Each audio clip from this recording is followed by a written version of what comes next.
Well, good morning, everybody, and happy Thursday. Thanks for joining us for News 5 Now at 8 o'clock. I'm Shimani Baker.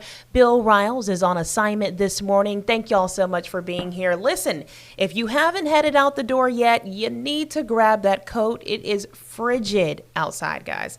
I normally wear a dress to work every day. I have on pants today. That's different for me. That's out of the norm, but it's that cold. And I have on a turtleneck, but it is just so cold. You have to.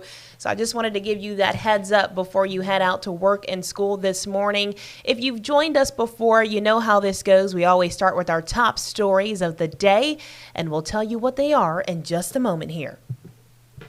Brought to you by Green and Phillips, covering news from your neighborhood and around the world. News 5 Now starts right now. Well, a story we've been talking about that I am so sad to hear about is the Pensacola Jazz Fest has been canceled because of a lack of funding. The 43rd edition of the festival was set for April 5th and 6th in Seville Square, and there's been no word on whether it will resume next year. Number 4 this morning, illegal immigrants with no other charges against them picked up by ICE agents can no longer be held in the Baldwin County Jail. The jail does not meet federal requirements for ICE detainees because it doesn't have an exercise yard. So instead of being held in Bay Minette for 72 hours before they can appear before a federal judge, the detainees are taken to jails in Mississippi or Louisiana.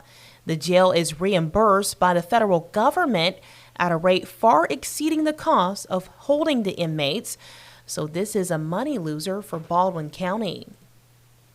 Number 3. The search for a stolen vehicle led to a chase and an arrest in Foley last night. Deputies spotted a pickup truck and were led on a slow-speed chase, ending at the Foley Police Department. Maxim Fokum was identified as the driver. He's being charged with property theft, attempting to elude an officer, and possession of a pistol by a felon. Number 2. Alabama lawmakers have approved a bill that gives Governor Kay Ivey the ability to appoint the head of the State Department of Veterans Affairs. The Senate bill now goes to the House. If approved, this would take the hiring power away from the State Board of Veterans Affairs. Now, this comes months after a public dispute between Ivey's office and then VA Commissioner Kent Davis. And number 1 this morning, Mobile Mardi Gras parades return tonight in downtown Mobile with the Order of Polka Dots. They'll roll along Route A, which begins at the Civic Center tonight at 6:30. Their theme this year is Seeing is Believing. And let me tell you, if you just joined us and you haven't headed out the house this morning, you are going to need a coat to go to work and to go to tonight's parades. It is just downright cold this morning. John warned us. He warned us all week that it would be cold. So if you're just now getting the memo, I'm sorry for you. You're going to need it.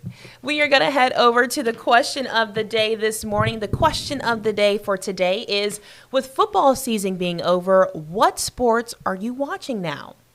Let's see what people in the comments are saying this morning. And if you're joining us on the live stream, feel free to comment and I'll see what you're saying and I'll share it here on News 5 Now. The comments are saying Auburn basketball and PGA golf. I know a lot of people are excited for golf. That's coming up soon. We're seeing baseball, softball, gymnastics, hockey. Okay. I'm seeing a lot of baseball and softball. If you're a baseball or softball fan, what are your favorite teams? We'd love to hear from you. Absolutely nothing. Okay. Some people are like, football season is over. I'm done. I actually like basketball, but I want to watch basketball in person. I don't really care to watch it on TV. We see basketball, tennis, NASCAR. We have been covering NASCAR, a lot of their races. I know the Daytona 500 last week was playing on our Gulf Coast CW channel. That's channel 55.1. So that is going on right now. Women's beach volleyball. Okay. I like it. People are sharing a lot of their favorite sports. We're going to move over to the poll of the day, and today it is: should KFC have to change its name after moving its headquarters to Texas? That's a good poll. I don't know. Some people are saying, who cares? That's true, Mary. I have to say, I haven't had KFC in such a long time. It wouldn't bother me if they changed their name because I haven't been in forever. Gary makes a good point. Texas Roadhouse is headquartered in Louisville, Kentucky. So should they change its name to Kentucky Roadhouse? That's a good point. That's a really good point. Well, Tony says the first Kentucky Fried Chicken was in Salt Lake City, Utah. So there's that. No. A lot of people are saying no. I feel like once you've known a business for so long as its original name, there's no need to change it. Just leave it be. Well, we certainly want you all to chime in on the question and polls of the day. All you have to do is follow us on Facebook at WKRG, and then you can like, share, comment, subscribe, all the things, and we'll share some of your responses right here on News 5 Now. Thank y'all so much for joining me this morning. Hope to see y'all tomorrow. We've got a lot of things going on this weekend. We always share the 5 things you can do this weekend on News 5 this morning. That's 4:30 a.m. to 7 a.m. So make sure you all are tuned in. Thank y'all so much, and stay warm today. Have a great day. Covering news from your neighborhood and around the world.